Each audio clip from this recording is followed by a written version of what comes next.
A ver, escribimos aí Memorias dun neno labrego. Que é? Sabedes que é? Un libro. Quen escribiu? Xosé Neira Vilas. Conecémolo, non? A don Xosé Neira Vilas. Bueno, pois este libro escribiuse a primeira vez, editouse a primeira vez no 1961 en Bos Aires. Donde é Bos Aires? Na Argentina. Moi ben. Bueno, pois, mirade, tuvo que escribirse na Argentina, non se escribiu aquí.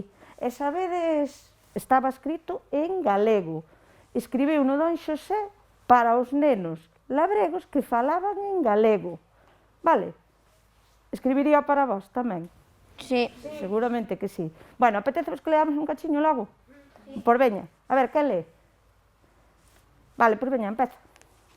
Eu son Balbino, un rapaz da aldea, como a quen dis un ninguén, e ademais pobre.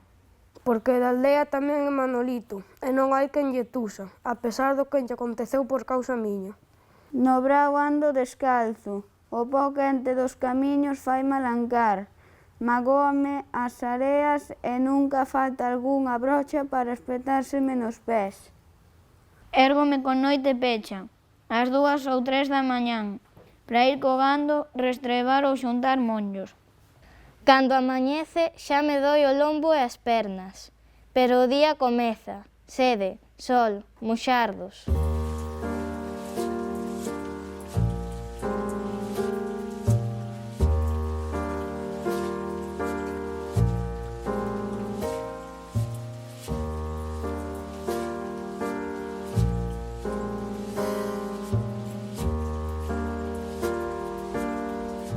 Nacín na aldea de Grés, do concello de Vila de Cruces, fillo de labraegos, de poucos recursos, terra de seu, non caseiros, pero poucas terras.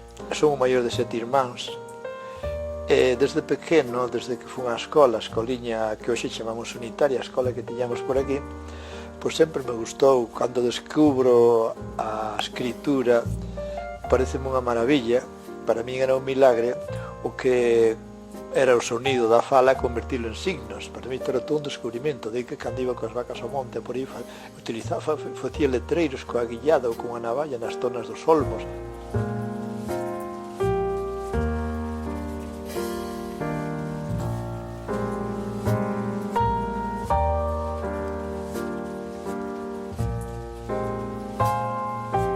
Aínda que se me ocorrese facer un libro, como fixo Smith, de pouco valería o que contase. Smith estivo na guerra, e eu son apenas o neno, como me chaman na casa. Son Balbino, un rapaz da aldea, un ninguén. Estes textos que escoitades fan parte do comezo de Memorias dun neno labrego, unha obra conmovedora, universal, a máis editada e traducida da nosa literatura. Neste libro, Xosé Neira Vilas plasma o rural galego da década dos 40 a través da mirada de Balbino, un neno labrego de apenas 12 anos. A obra destaca especialmente por outorgarlle palabras a unha identidade popular e permitir a construción dun orgullo de pertenza á comunidade. Editada na Argentina en 1961, a obra foi traducida a máis dunha dúcia de idiomas, adaptada ao teatro e levada ao audiovisual. Pasaron xa 60 anos da súa publicación. A realidade social galega mudou moito, pero Balbino segue vivo. E tamén o lelo e o campachín, a voz dos ninguén que foron a voz de todo un pobo.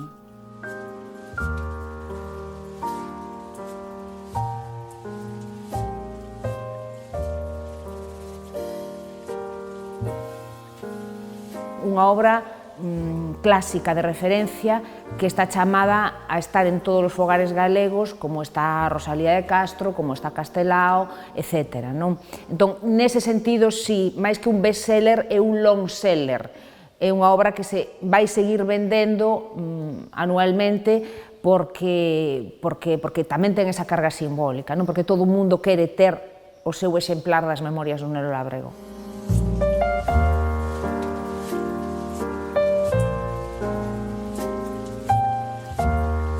É bastante chamativo que cando Neira Vilas escribe a novela xa leva un tempo alá, non? E eu creo que é unha obra que xorde desa necesidade de recuperar esa Galicia da infancia. Eu creo que hai un momento en que el se decata de que non vai volver, de que non é unha experiencia puntual, a súa experiencia migratoria, e entón eu creo que a partir de aí o proxecto literario desenvolve un pouco esa función, non? É dicir, unha maneira de ir recuperando literariamente esas etapas perdidas para sempre, non?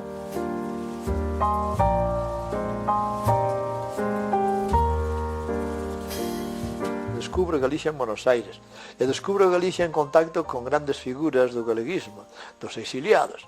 Ali tiñamos editoriais, tiñamos varias revistas e periódicos, tiñamos teatro en galego, tiñamos emisións radiais con escenificacións teatrais, cancións e todo en idioma galego. Na súa vida na diáspora, emigrou a Argentina no ano 1949, Neira Vilas foi un incansable activista da cultura galega. En 1953 funda as Mocedades Galeguistas de Bos Aires e xunto coa súa parella Anísia Miranda crea a editorial Follas Novas, editora e distribuidora que espallou o libro galego entre toda a nación galega de América Latina e que edita por vez primeira Memorias dun neno labrego.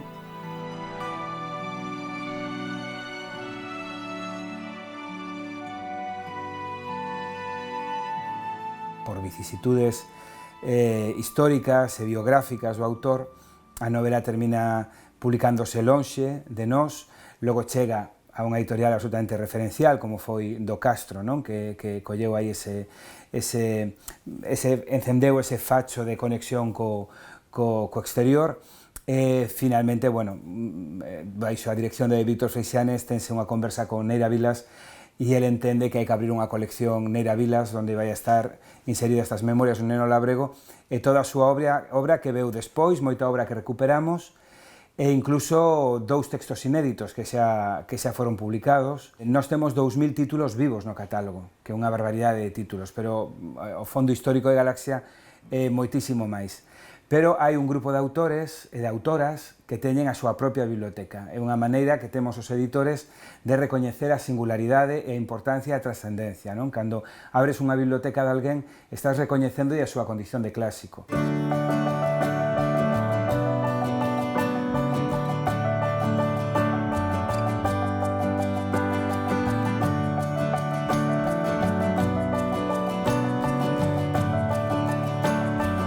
Balbino pasa a ser unha figura icónica que vale para tantísimas emigrantes, para tantísimos emigrantes.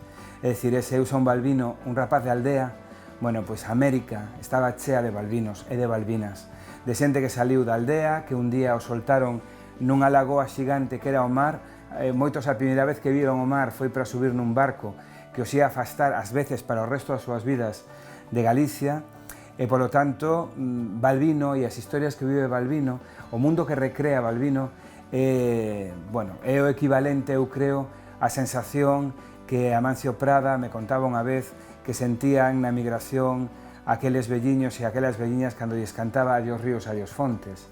El contaba que normalmente non podían acabar a canción porque se botaban a chorar, se tiraban o chan a chorar e o propio cantante tamén. Bueno, eu creo que isto tamén lle pasou a moita xente co libro de Balbino, non?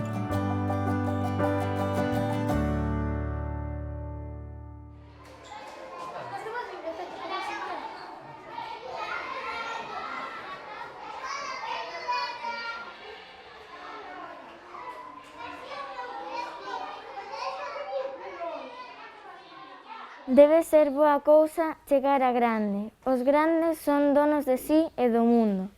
Fan e desfán, gobernan, arman o merlo con guerras, negocios e canta trangallada hai. Os grandes teñen as súas texturas e desacouros.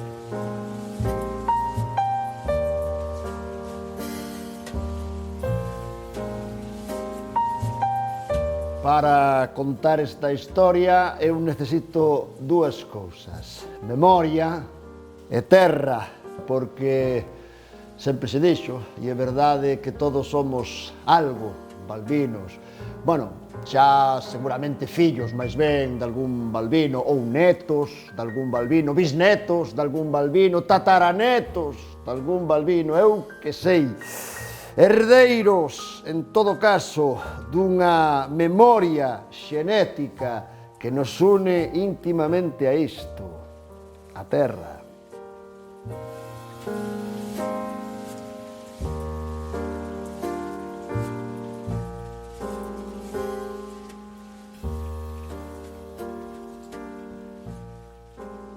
Eu xa levaba con esta idea en riba había moitísimos anos. Unha das miñas facetas profesionais é contar historias, ser narrador oral, e entón fabulaba con poder facer algo mixto, combinado entre o teatral e o oral. E no seu momento decidín que serían Memorias dun neno labrego. Ti notas cando empezas no principio da peza con eu son Balbino, un rapaz da aldea, como quen dixe un ninguén, ademais pobre, etc. O público aí, ping, como dicindo, sí, eso sei no eu. E saben anacos, incluso ás veces ao final preguntanche por que non meteches aquilo, porque si meteches o outro, isto aquí desvíase, porque evidentemente isto non vai ao pé da letra do libro, senón sería un espectáculo longuísimo, pero ti decataste, iso é moi bonito, que hai unha escoita e un seguimento moi activo. Pero o máis bonito de todo, claro, iso atínxenos a nós, os galegos, pero eu fun comprobando que na Argentina, en Uruguai, en Brasil, algunha vez que se fixo fora de Galicia, tamén máis ou menos a xente che di que se sinten identificados nesa mesma memoria. Eu lembro unha función en Portugal, en Povo de Barcín, que ao terminar a directora do teatro, isto era un festival, dixo, isto, tiña que ser visto en todas as escolas, isto tiña que estar obrigado, obrigado en todas as escolas para Portugal adiante, porque isto é parte da nosa, e ela dicía que era tan galego como portugués, e o mundo rural, que ademais é un mundo que hoxe está desaparecendo, xustamente porque está desaparecendo, produce unha inmensísima nostalgia, en grande medida, ao ser un espectáculo que ten que ver coa memoria, a nostalgia é a súa gasolina.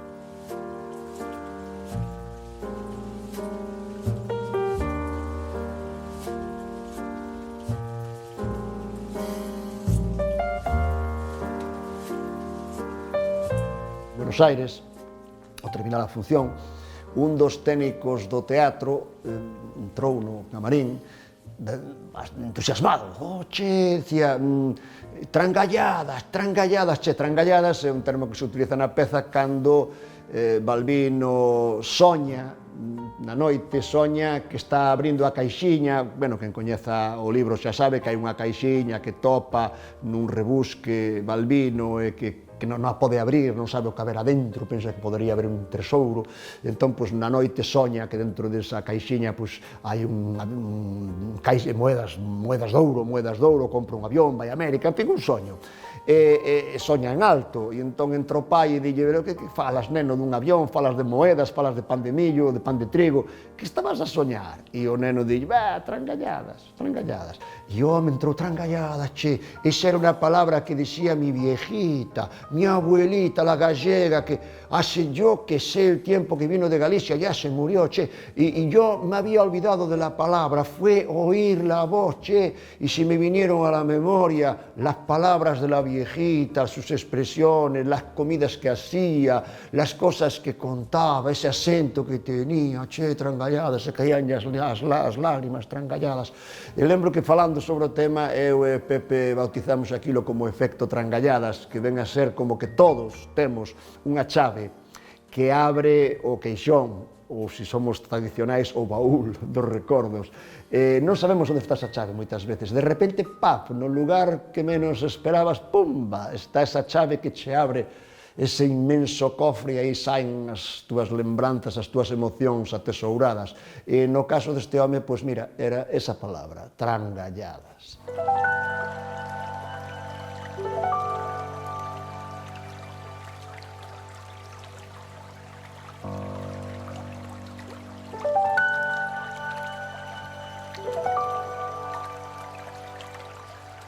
Son filla de emigrantes, os pais, como en todos os lugares por esta zona, adoitaba un fillo quedar na casa, e polo tanto os fillos que non quedaban na casa, pois o camiño deles era a emigración.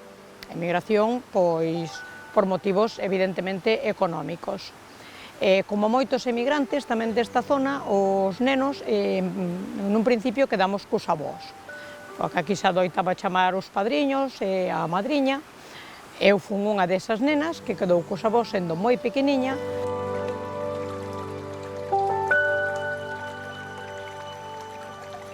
Dando un paseo por Santiago, atopámonos nunha librería con este libro, que precisamente non coñecíamos para nada. Pero meu pai saltoulle un pouco a chispa e dixo: "Ui, Xosé Neira Vilas, este é da zona, este eu penso que é o señor que traballaba na fábrica xa de contable que emigrou." Decidiron eles, os pais, comprar o libro. Compramos o libro e levámoslo para Barcelona. Empezamos a ler o libro, meu irmão máis eu, o libro a verdade é que nos gustou moito, empezamos a comentalo cos pais, os pais empezaron a decirnos tal cual, a historia que conta Neira Vilas tal cual, a nosa historia de nenos, tal cual. E foi un libro, o primeiro libro que eu lín en galego. O primeiro libro que, pódese decir, que me fixo tomar conciencia do que era o idioma, do que era a terra, do que era a emigración, dos traballos que pasaron os pais.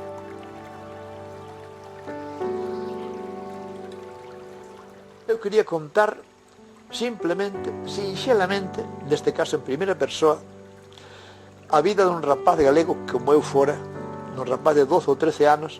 Temos detalle de como escribín. Eu traballaba daquela nunha empresa importadora de madeiras paraguaias. Polas tardes iba ali, cerca da empresa, non lonxe da empresa, iba a facer xestións bancarias. Entón apuraba o máis posible, logo sentábame nun bar, deses bares que había, como houve nun tempo en Madrid, grandísimos, están baldeiros todo o día. Entón, ali é que escribín eu memorias. E o primeiro lector que tuvo foi un camarero ourensán que miraba así por encima, a ver, que fará este? Dixen, queres saber o que? Bueno, pues leo yo, mira, esta, tal, que interesante. Foi o primeiro lector que tivo, pouco a pouco, según se iba escribindo aquelas páxinas.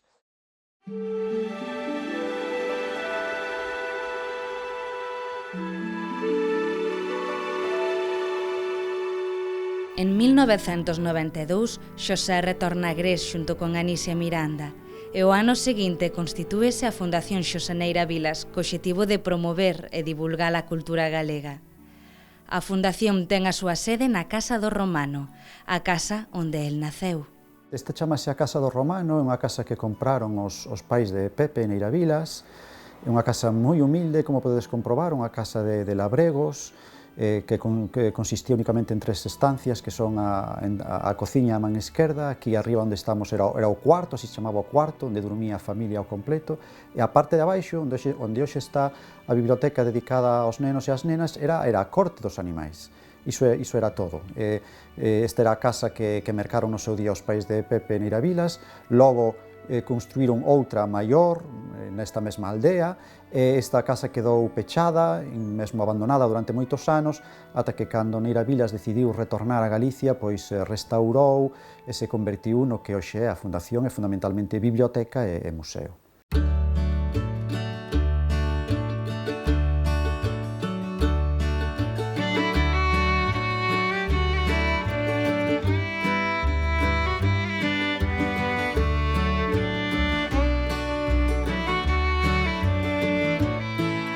Desde un primeiro momento, a infancia, o público infantil foi o seu público natural. Aínda que logo el escribiu moitos libros, novelas e literatura para público adulto, incluso novela moi experimental, moi innovadora desde o punto de vista estético e narrativo, pero nunca deixou de lado, ni nunca se esqueceu dos nenos e das nenas. Estando en Cuba, cada vez que viñan de visita, de viaxe a Galicia, non deixaron de percorrer escolas, institutos, de todos os niveis, universidades tamén, por suposto, e cando se instalaron aquí, constantemente eran convidados e viaxaron por toda Galicia visitando escolas, pero desde infantil, desde nenos de 3 anos ata universitarios, mantendo encontros con eles e sempre, polo que el me contaba, con unha idea común, unha idea que iba repetindo constantemente: non deixedes de falar en galego, era a súa teima, non?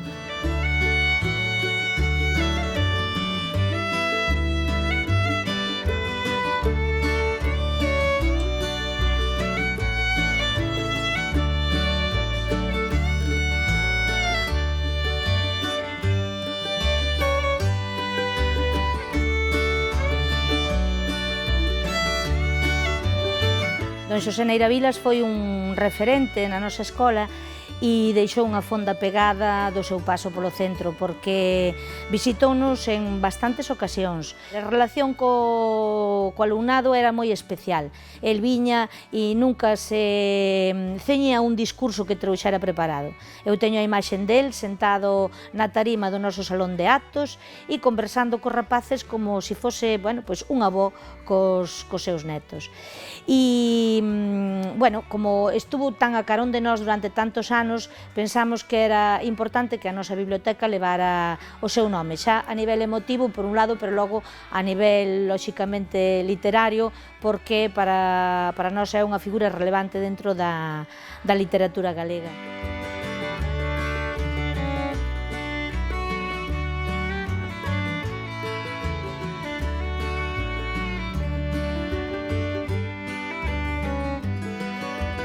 Era curiosísimo ver como Pepe Neira, que nunca foi pai, en realidade non tiveron fillos, a sensibilidade que tiña cos nenos e a paciencia que tiña con eles, xa de moi maior, non? As cantidade de cousas que lle facían, subían por el arriba, preguntaban, tirabanlle das orellas. El estaba sempre disposto como un avó, que nunca o foi, pero actuaba como tal, dedicou moitísimos días dos seus últimos anos pois andar de centro en centro, con exposicións, con presentacións de libros. Nunca dicía que non. As propias memorias do Neno Labrego están dedicados para todos os nenos do mundo que falan galego. Esa é a dedicatoria que ten. Como distinga esa colectividade de nenos que daquela non tiñan que ler, non había materiais didácticos en galego, non había material publicado para estudar ou para ler en galego, pois eran as memorias. De feito, as publicacións, as diversas edicións multitudinarias para moitísima xente das memorias do Neno Labrego eran anuais, o sea, temos unha edición por cada ano e a edición sempre saía a principio de curso.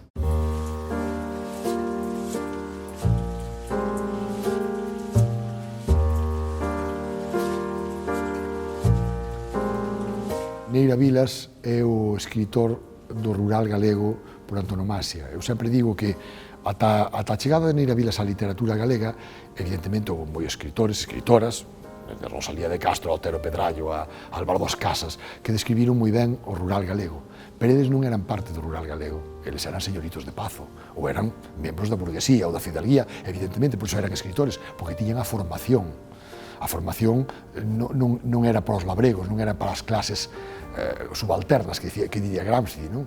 A formación para poder escribir era das persoas que na Galicia rural a tiñan, que na tiñan éramos, pois iso, as xentes que vivían nas vilas, nas cidades, con certa capacidade económica, ou os fidalgos no mundo rural eran Otero Pedrallo, Vicente Risco, pero claro, eles non eran labregos, nin o foran nunca, nin os seus familiares. Describían as situacións dos labregos, as súas necesidades, as súas temas, pero do punto, como digo eu, mirando como se achaban no millo, observándoos desde o balcón do Pazo. Neira Vilas é o primeiro que non fai isto. Neira Vilas, cando fala de sachar no millo, el sachou no millo. Neira Vilas, cando fala da rastreba, el andivo na rastreba. Iso é un cambio fundamental na literatura. Non quere dicir que todos os demais non fosen excelentes escritores, pero Neira Vilas foi, pasando esa experiencia. Cando fala de emigración, el foi emigrante. Non é que fose visitar os emigrantes, ou que vise marchar os barcos cargados de emigrantes, ou que vise volver. Non. El foi no barco. El conviviu cos emigrantes. Traballou nun serradero, traballou no mundo rural, traballou cos animais, foi carteiro, repartiu cartas. Quer dicir que el fala de experiencias que el tivo, que logo evidentemente amplía, novela, adornas, pero Neira Vilas sale do corazón do rural. El é un galego do rural. En ese sentido, o primeiro.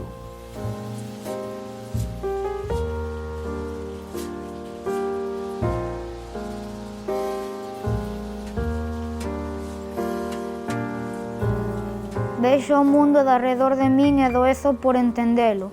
Vexo sombras e luces, nubeiros que viaxan, lume, árbores. Ninguén me di, poño por caso, para que sirven as estrelas, nin onde morren os paxaros.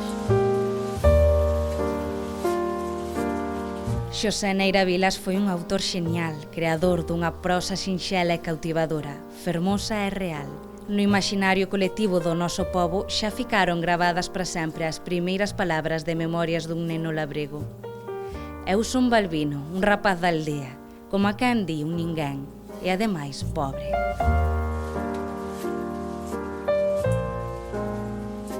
tratar de mellorar o mundo, aportar algo. E se podes aportar algo que cree conciencia e ao mesmo tempo que sea arte, que entreteña, que guste, que emocione, pois moito mellor.